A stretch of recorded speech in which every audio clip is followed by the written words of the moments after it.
on YouTube. So today we're going to cover a screener I use for selling options. Okay. Now I've been selling options for a little minute, but I've been successful. On YouTube. Oh, so today it started playing on the bottom here. Okay. So what I'm going to do is I'm going to show you all a screener that I use for trading options. Now, if you're an options seller, you can come to the options menu and you can find these strategies here. These are the income strategies for selling options. Let me turn a little bit of this light on. Hold on one second. Turn this light on. Where's this now? Here we go. I got a whole setup now, y'all. I got lights. I got the camera. We're live, baby. Oh, but now you can see this scar I've got here. I was riding my bike at the beach, hit some sand, totally stopped the bike. I went over on the side. So I busted my face here, but I'm still here. Let's go. Let's get at it. Okay, so if you like trading, selling, or if you're an options seller, you can come here to the options menu and check the income strategies. Okay. Here you'll have the naked puts, covered calls. If you don't own the shares, you do the naked put. If you own the shares, 100 shares, you can sell covered calls. Okay. So clicking into this naked put screener, this is for people that do not own shares. You are just collecting income off of essentially having a limit order, right? Now, when you click on the naked put option screener, it is going to give you quite a bit of results. You can sort these by what you choose, but you can also screen these. So you can see the highest volume or you can see the highest open interest, and you can do it by moneyness or whatever you prefer, right? But I like to actually screen this list. So since it's a screener, let's screen this. Now, when you come into the screener, you'll see there's already some settings in here in the screener that's pulling this list for you all, okay?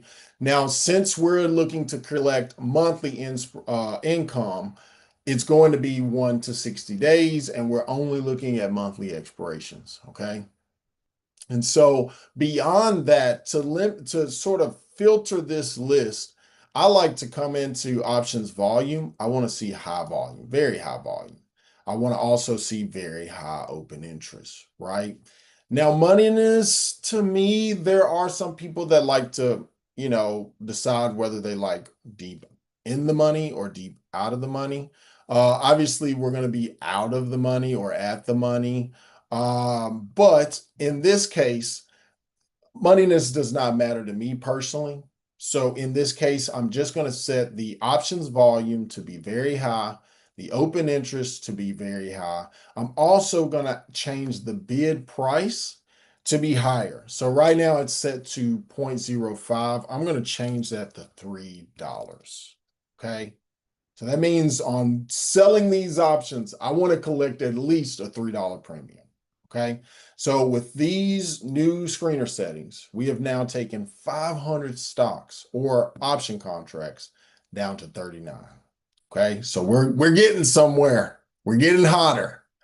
So you can sort this by volume, right? We can see where is a lot of action happening just based off of the contracts traded that day. Or you can do it by open interest to see where's the market positioning. Okay. So let's look at both here because volume is telling me that, there's a lot of action happening within the day on these particular contracts. So just looking at what we have here, we've got an NVIDIA 220 strike put. So this is saying that if we pull up the profit and loss chart, we'll get this information here. Okay, so we can see what selling this option looks like. Okay, so selling the 220 put will collect the 990 premium. All right, that means that if NVIDIA stays above 220 by expiration, then we can collect this 990 premium. But if NVIDIA falls below or falls to 220 at expiration, then you'll have to pay this 21,000 for the 100 shares of NVIDIA at 220, less the premium collected. Okay, so basically it's the price of 220 shares of NVIDIA less the premium collected. So in this case, you would sell a 220 put, you would collect the 990 premium, and you would essentially have to debit this. So you get a net credit of 990, but the debit is 21,000. That would be the cost of buying 100 shares of NVIDIA at 220 less the premium collected. Okay. Hope that makes sense. If it doesn't, just make sure you all drop a comment and let us know. I'm always here to kind of come back to these things. But this is just one trade. So in this case, basically, simply put, if you sell this 220 contract put on NVIDIA, you are saying that NVIDIA will stay above 220 by expiration. And if it does, you collect this 990 premium, right? So you collect 990 in premium so long as NVIDIA stays above 220 by your expiration of June 18th. If NVIDIA falls below this at expiration, this is telling you how much you lose as the price moves lower, okay? All right, so your break even here would be at 210.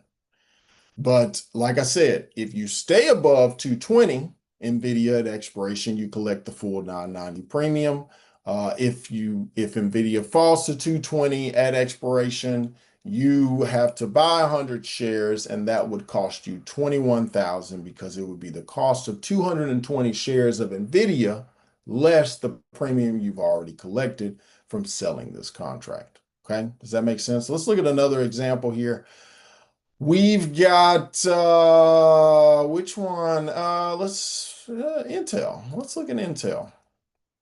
Intel here, another example, selling a 100 put, collecting a 595 premium. So that's times 100 shares in this contract. So that's 595 premium you would collect, and the debit would be 9,405. Okay, that being that you would have to buy 100 shares of NVIDIA or in Intel, excuse me, you would have to buy 100 shares of Intel at $100 minus the premium you've already collected from selling the option. So in this trade, you are saying that Intel will stay above 100 by expiration. And if it does, you will collect 595 premium. If Intel falls to 100, you buy the shares. Okay. Now, when you buy the shares, you can then turn around and do what's called the covered call. So I'll show you that screener next. So let's take a look at open interest here, because this is just a different way to look at it, because although the volume may not be high in these, this is where there already is a lot of positioning in the market. Okay, so these are people already holding these positions. So let's look at, we want a juicy premium. Let's look at the 550, or excuse me, the 130 put versus the 125. Now, this is a bit riskier because if we look at the actual price of Palantir, it's quite close. So we have a 133 price. They're selling the 130 put strike call. So if you're feeling as if Palantir bottom is at 130, you can go for this juicy premium over the 125. But if you want to be a little less risky, you want to buy yourself a little more price here for less premium, you can go for the 125. But in the case of this, we'll look at the 130. Maybe we're feeling a little risky. So in this case, we look at the 130 put here. 130 put, we are collecting a premium of 550. So $550 will be the premium that we'll collect so long as Palantir stays above 130 by expiration. If it doesn't, we pay $12,450 for 100 shares of NVIDIA at $130 minus the premium we've already collected. Does that make sense? So you're just trading limit orders. So let's say and these are, if you look, a naked put is a bullish trade, essentially. And it doesn't have to be, you don't even have to be bullish. You're just assuming that the stock will not fall below this particular price, because if it does, you buy 100 shares, okay? But in the same time, you would not trade any of these that you wouldn't be willing to buy. Now, what's also cool on here, I can actually, let's say I want to, add this to my investor portfolio. I can actually sell this contract. And so we can sell short one put on this date, 379. Let's see what happens. Let's see what happens. We're going to run that trade. We'll come back to it on another live. And I'll maybe take the other trades that we got there as well and put them into that same portfolio. Okay. All right, let's get started on what happens when you're naked put, right? Let's say in this case, let's go with this NVIDIA one. I do like these NVIDIA ones. These are nice, collecting a 220. So let's look at this 210, 600. Wow, this is nice. Okay, let's take it. Okay, so I'll give you a full example of a wheel strategy using a stock. All right, so you come in here, you say NVIDIA. I like the 675. Yeah, 225. Where's price? 225. 210 put. Let's sell a 210. So we're going to run the wheel strategy and start with the naked put option screener because we don't own 100 shares. So in this case, we look at this, we say, hey, I want to collect this $6 premium on this 210 put while NVIDIA is at 225. Now, this is not a trade recommendation. This is just us using this as an example. Okay, so we click here. We are going to collect 615 premium, and we need NVIDIA to stay above 210 by expiration, because if NVIDIA stays above 210, this contract will expire worthless, allowing us to keep the premium here, 615.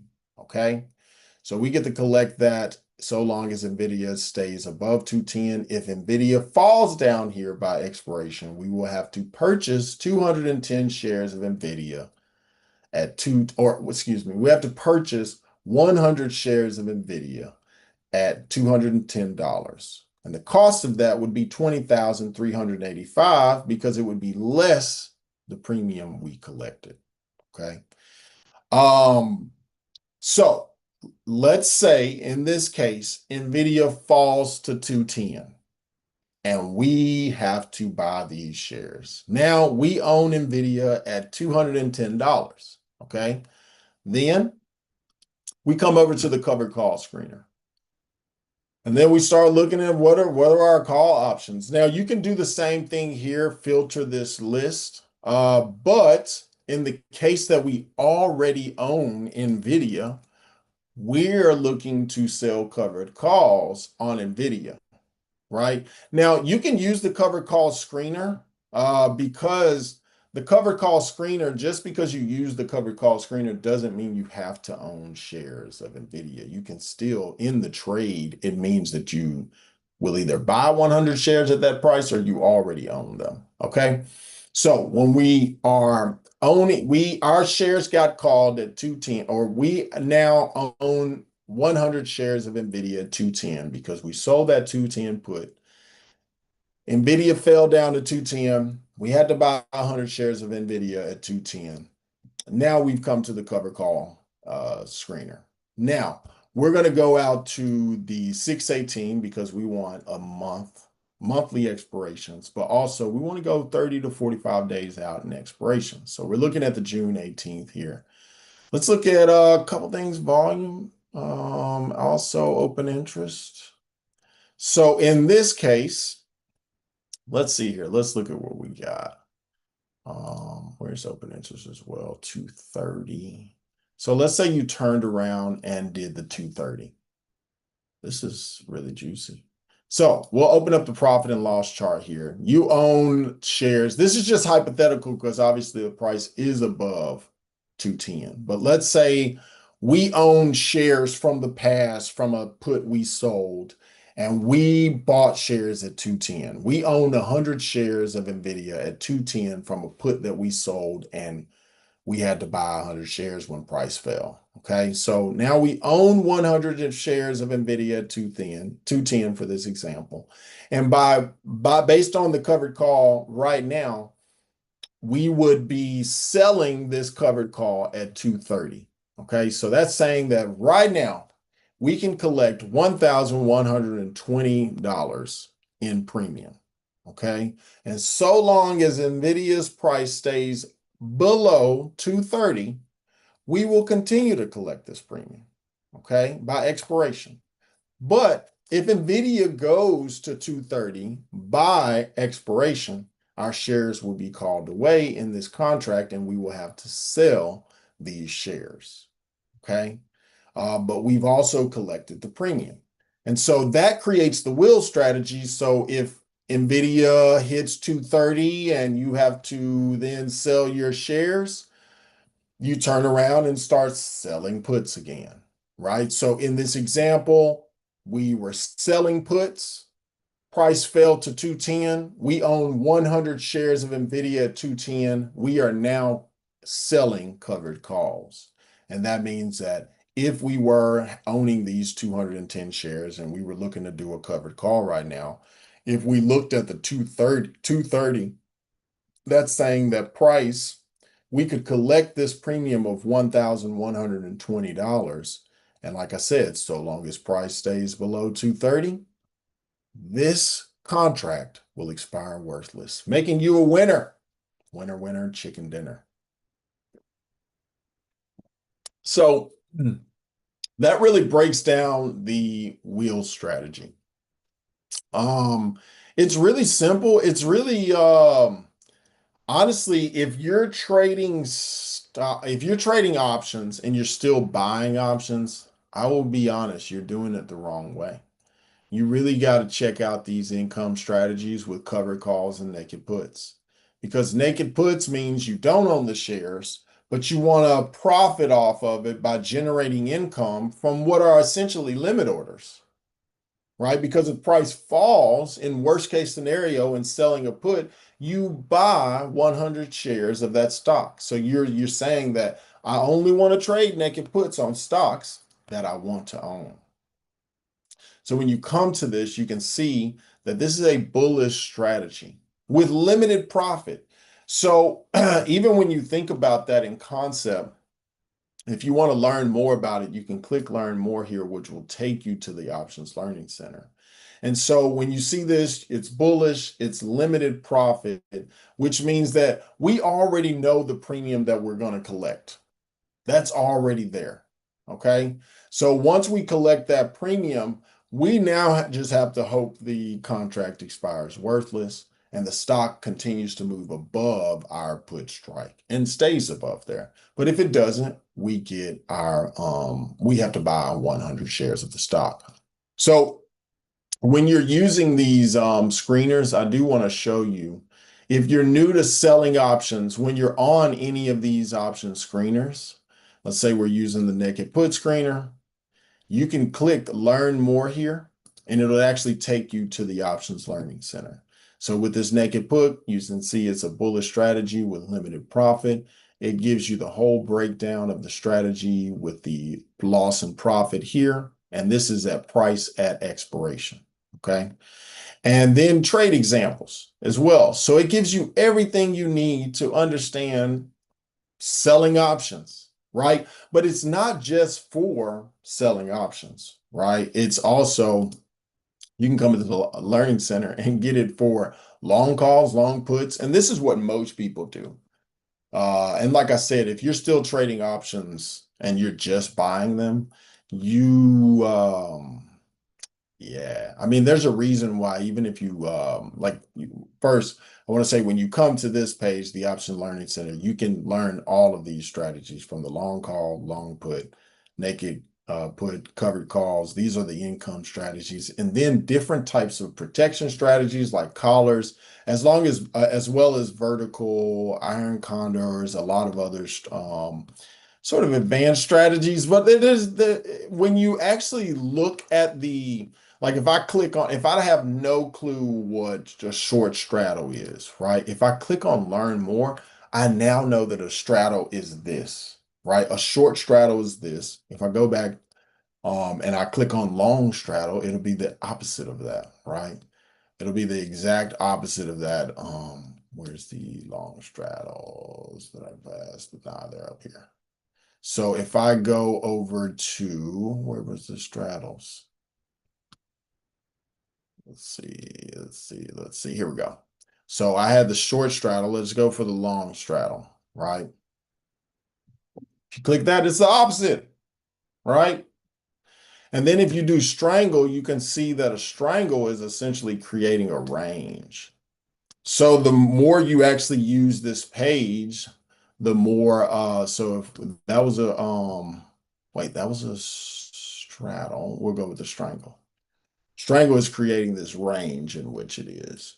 Okay, because like the straddle is you're straddling a price.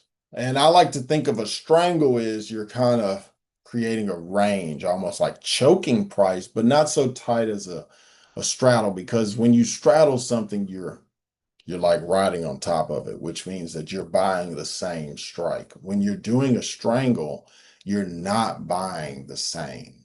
Okay, so you can see here different strike prices, same expirations, but different strike prices. So if we go back to, say, a straddle where I said you're straddling the fence per se, uh, when you look at this is more of a tighter trade because you're actually using the same asset, strike, and expiration.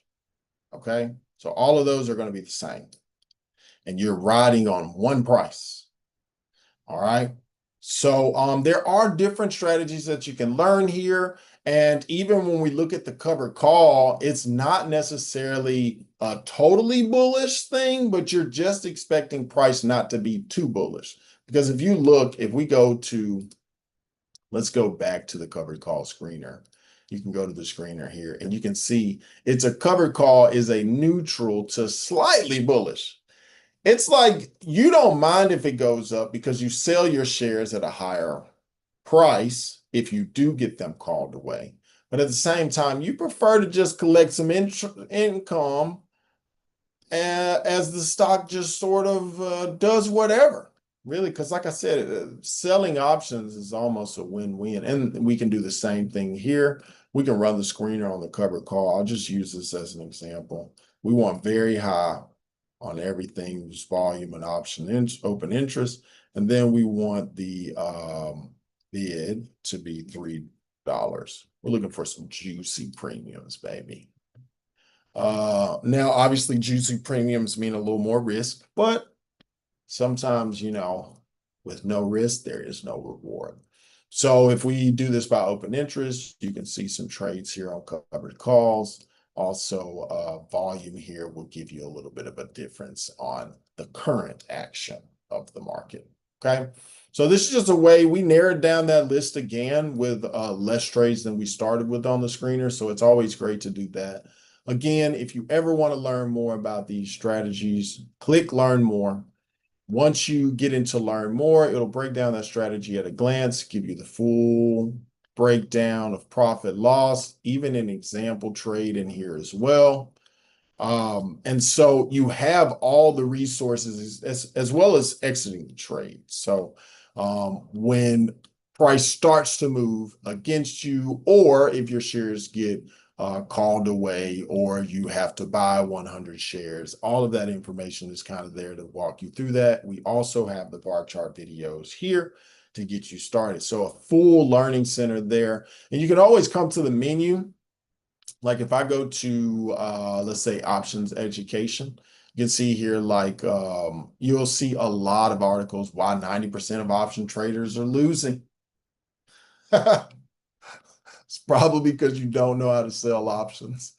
But a lot of that information is here for you all to learn. A lot of quick start tutorials as well that you may hear my voice on these. These are just ways that I'm showing you how to utilize new features, new tools, as well as what's already existing on the website, but helping you do it in a way that sometimes it can be a lot of data that feels overwhelming. So these videos help you digest a lot of that information in just quick tutorials. Okay, so this will get you started on linking your brokerage, how to use different screeners, and charting tools and everything. Okay, so definitely watch these videos here. We've also got the archive webinars as well, going over different strategies. So let's say you want to look at some option stuff.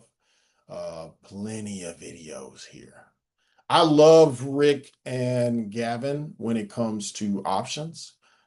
John is really great when it comes to like swing trading. So if we go back, John here is great with like just like technical knowledge, years of experience. He's also a CMT, which means that he's essentially certified to do this. Okay, so I love watching John's webinars, a lot of knowledge in that hour. We also try to create shorts from this. So if you actually, let's say you go over to YouTube. So if we go to YouTube, let's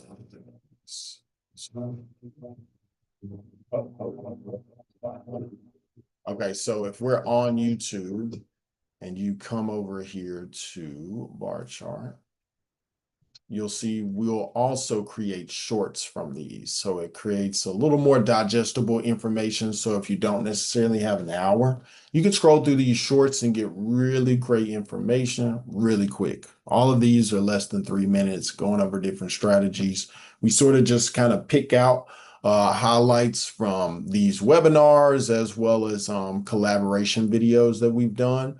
So come in here, get a lot of knowledge here as well. Okay. So going back to the website, I want to make sure I'm not missing anything. I do want to go over something interesting here. A lot of people are always asking, how do you find the next trend? Okay. So I'm going to walk you through a way you can use bar chart to see like what's that next sector that's going to pop.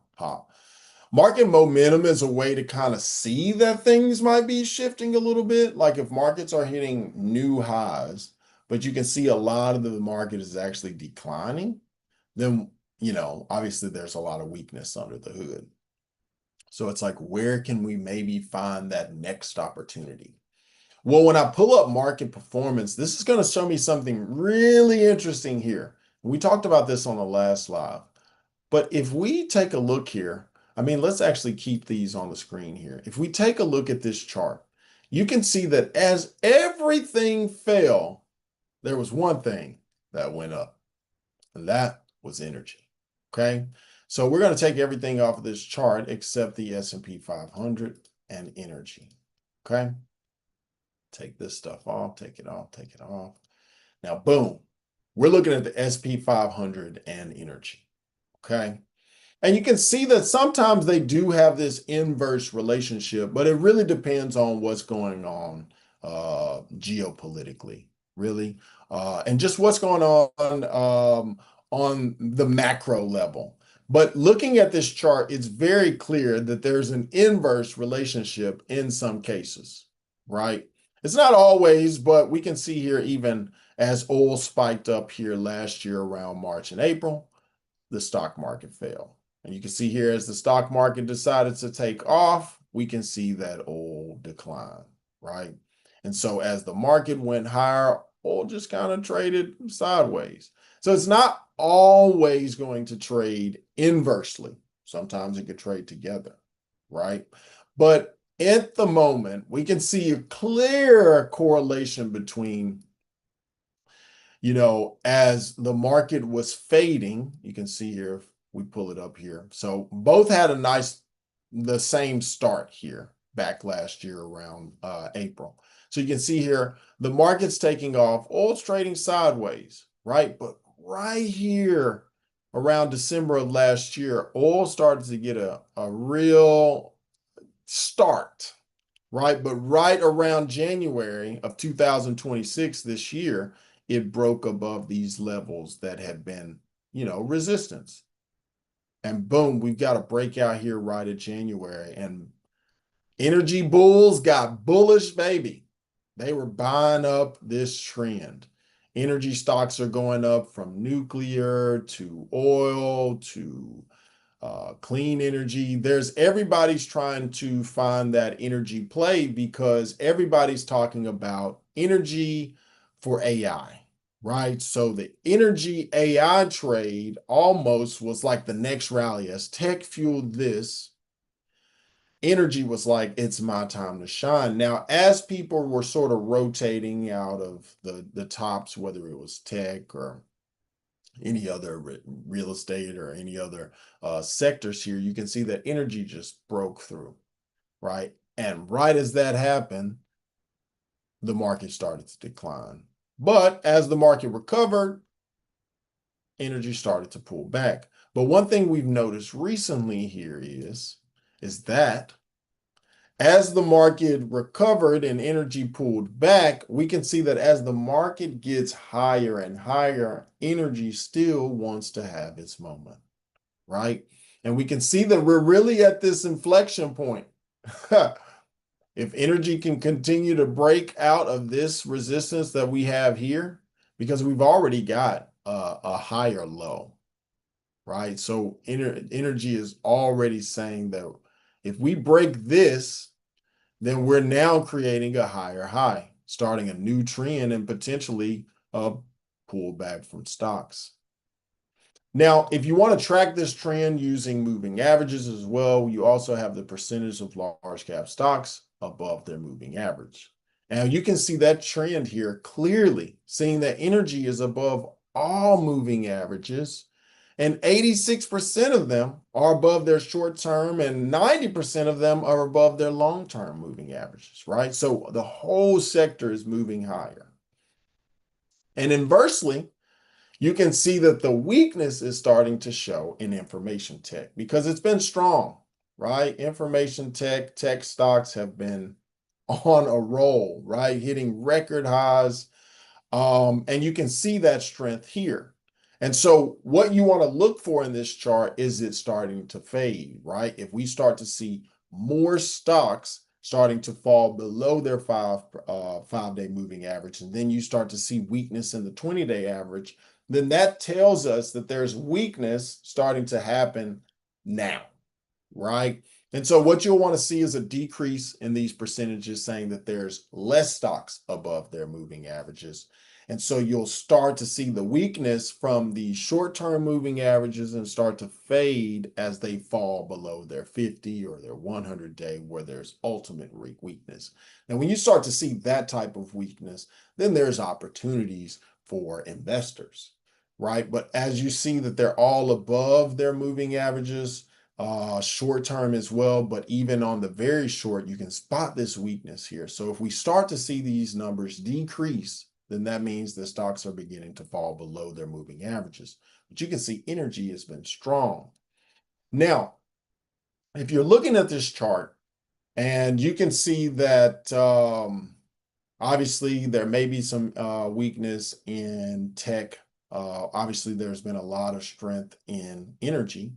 But if you're trying to figure out where exactly is the next trend, or where can I find that opportunity, or how can I dive deeper into this, I really like to look at the stock market sectors, because this is going to tell me like how things perform as a sector over time. So whether we're looking at what's popping today, or let's say year to date, right? Energy and tech are obviously going to be at the top of this. We just saw that strength in the moving averages. But what's been weak? Where can we possibly find opportunities, right? And so you can kind of see that the weakness in this year has been in financials, healthcare, consumer discretionaries, right?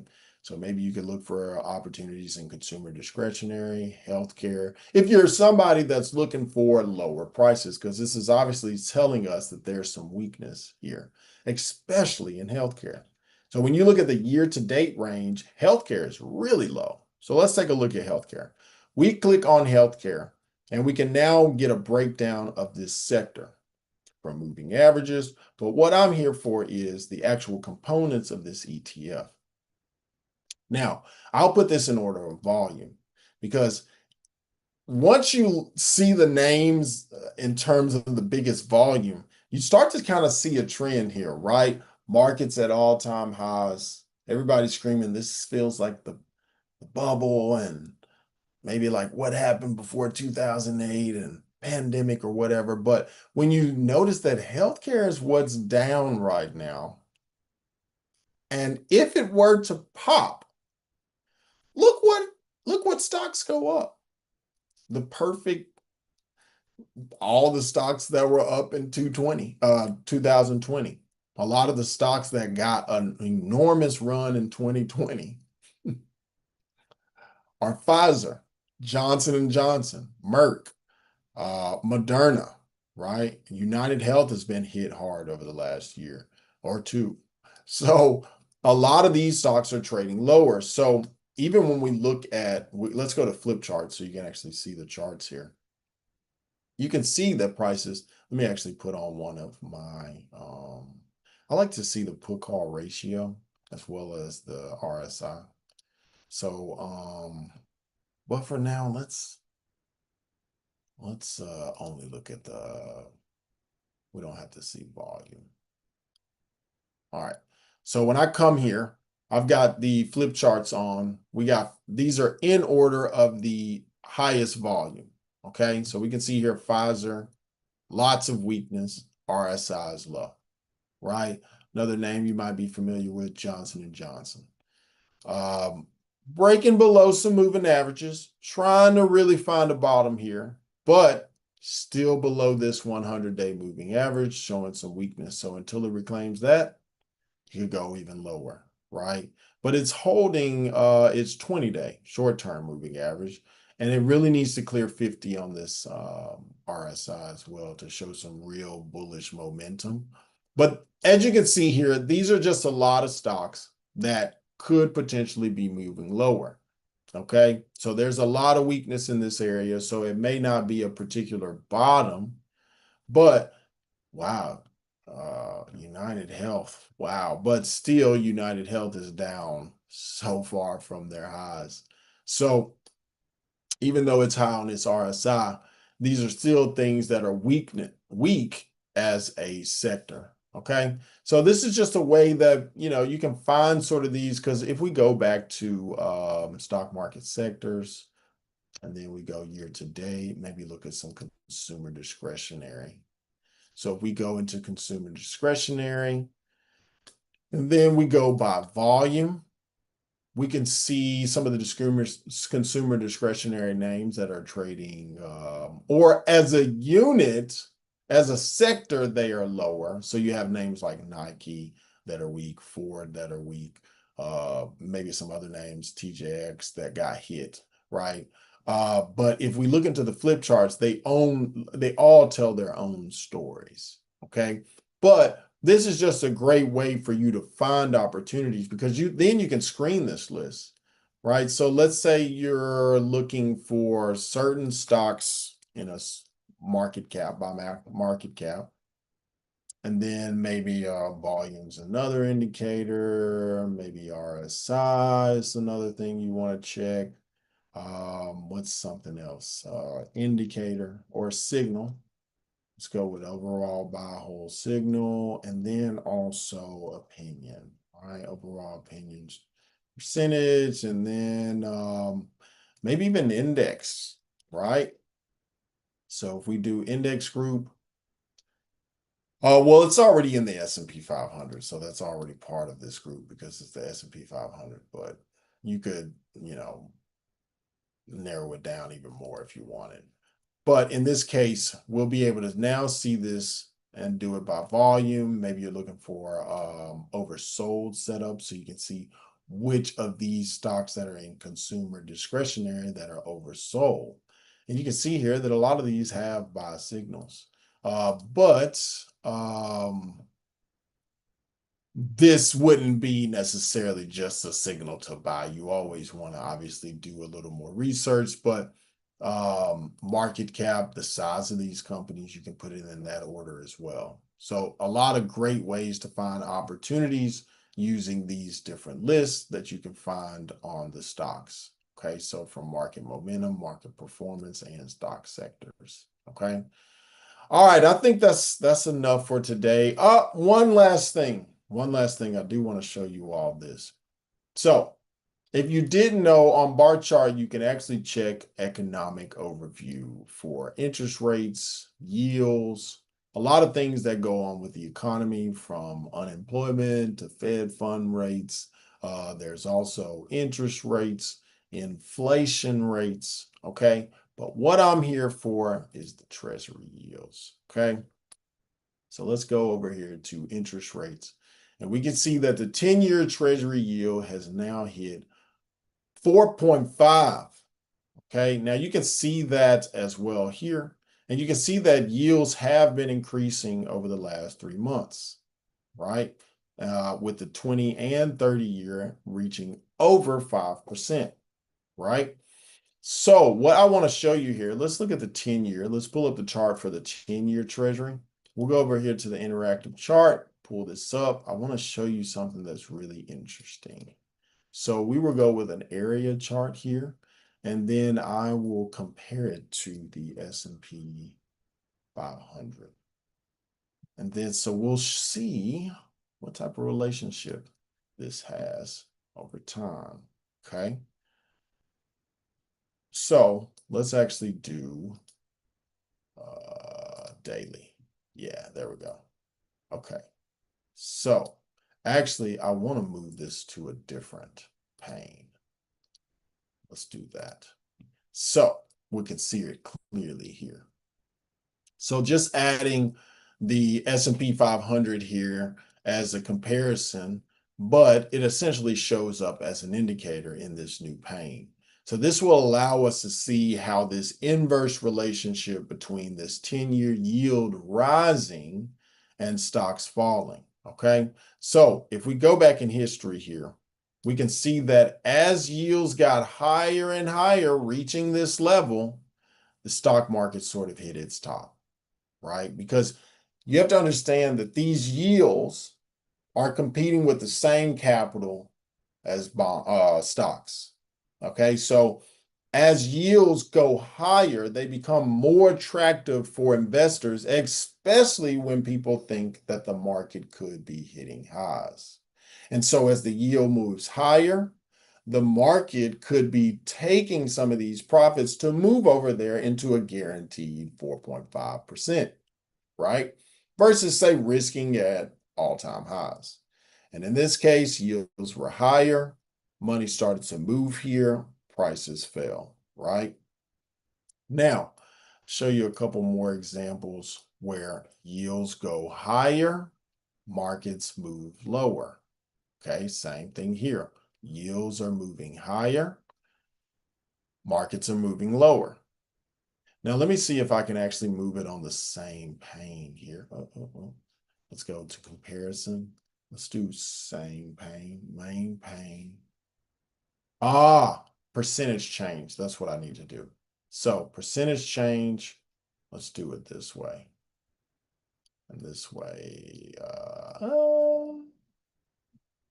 maybe not percentage change. Let's see. Let's go back to a separate pane. There we go. So essentially, you can see that, oh yeah, this is the 10-year. Okay.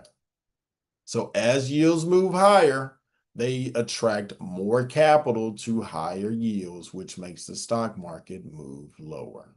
Okay. And so as yields go higher, stocks move lower because yields are attracting capital. They're saying, I'll give you more guaranteed return if you give me some of what you got there out of the stock market.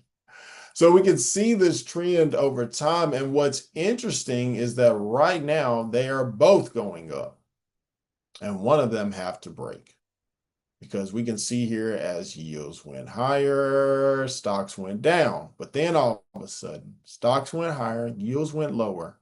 And then at this point, they both said, we're both going to go up. So something's got to give.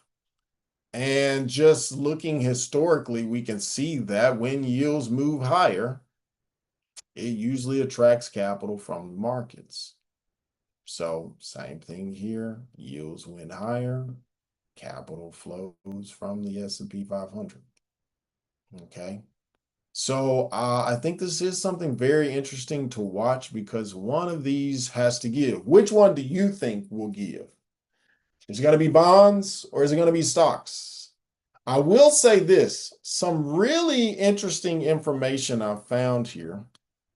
Let me pull this up really quick because this is some interesting info that I found.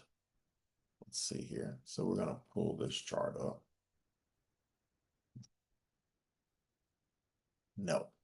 So we're going to pull this chart up. This is major economies holding US debt. And so when people say, oh, bond yields, nobody cares, or bonds are so boring, Japan doesn't think so. And the UK doesn't think so. And it seems like everybody doesn't think so, except China. China is definitely trimming their holdings of US treasuries, but we can see an overall increase across the rest of the world. So this is some interesting data to look at because even if we look at the foreign holdings of US treasuries, we have now hit an all-time high of 9.4 trillion. Wow. In foreign holdings of US treasuries. So bonds are not dead. Bonds are not dead. They are very well alive and well. And so it makes me think, which one of these is going to have to break? And so you have to think of it in terms of like being a billionaire. Like if I'm a billionaire and let's say you just retired, you get all that money from retirement and you come into retirement with, say, $5 million. Are you going to put it here or are you going to put it on high yields? What are you going to do? You got $5 million right now. You're going to put it in the S&P 500 or you're going to take 4.5% guaranteed, backed by the US government, exempt from local and state tax.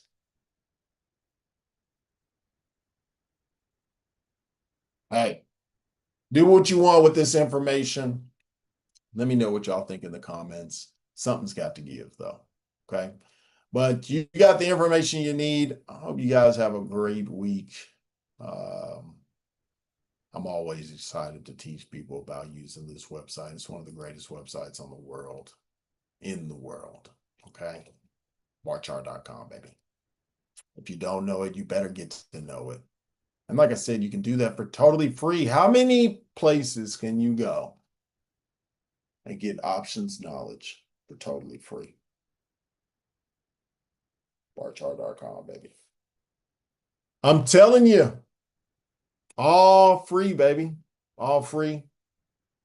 Like I said, I've got the quick tutorials here as well as site education. So if there's something you're looking in particular, like let's say screeners.